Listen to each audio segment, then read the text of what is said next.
నభూతో నా భవిష్యత్ కేవలం 9% VAతో మన మర్రి గోల్డ్ అండ్ డైమండ్స్ లో నక్షి మేళా. Marri gold and diamonds, KPHB metro station, Hyderabad. Hyderabad నేడు క్రికెట్ మాన్యాతో ఊగిపోనుంది. హోమ్ గ్రౌండ్ లో Sunrisers Hyderabad Kolkata Knight Riders ను ఢీకొట్టనుంది. గత 5 మ్యాచ్ల్లో వరుస విజయాలతో ఫుల్ జోష్ లో ఉన్న హైదరాబాద్ నేటి మ్యాచ్ లో గెలిచి పాయింట్ల పట్టికలో అగ్రస్థానానికి చేరాలని ఉవ్విళ్లూరుతోంది. మరోవైపు సీజన్ ఆరంభంలో తడపట్ట గత 2 మ్యాచ్ల్లో గెలిచి మళ్లీ ఫామ్ లోకి వచ్చిన కోల్కతా నైట్ రైడర్స్ ను వారి కోటాలోని అడ్డుకోవాలని చూస్తుంది. దీంతో ఉప్పల్ స్టేడియంలో అసలైన మజా క్రికెట్ ప్రేమికులను అందనుంది.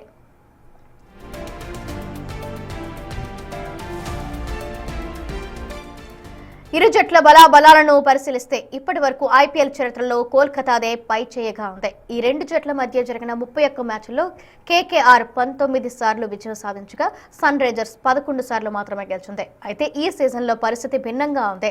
ఏప్రిల్ 2న ఈడెన్ గార్డెన్లో జరిగిన మ్యాచ్లో KKR ను వారి సొంత గడ్డపైనే సన్ రైజర్స్ 65 పరుగుల భారీ తేడాతో ఓడించి సత్తా చాటింది.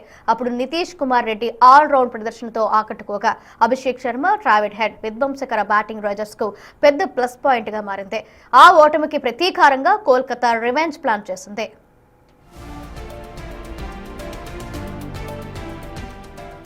ఈ మ్యాచ్ లో సన్ రైజర్స్ గెలుపు అవకాశాలు ఎక్కువగా ఉన్నప్పటికీ KKR స్పిన్ దయం సునీల్ నైరన్, వరుణ్ చక్రవర్తుల నుండి గట్టి పోటీ ఎదుర్కానుంది. KKR బ్యాటింగ్ ఆర్డర్ నిలకడలేకపోవడంతో సతమతమవుతూ ఉండగా సన్ రైజర్స్ బౌలింగ్ విభాగంలో కమిన్స్, హర్షల్ పటేల్ వంటి వారు కీలకం కానున్నారు. ముఖ్యంగా ఉప్పల్ పిచ్ బ్యాటింగ్ కు అనుకూలిస్తుండటంతో మరోసారి భారీ స్కోర్ నమోదయ్యే అవకాశం ఉంది.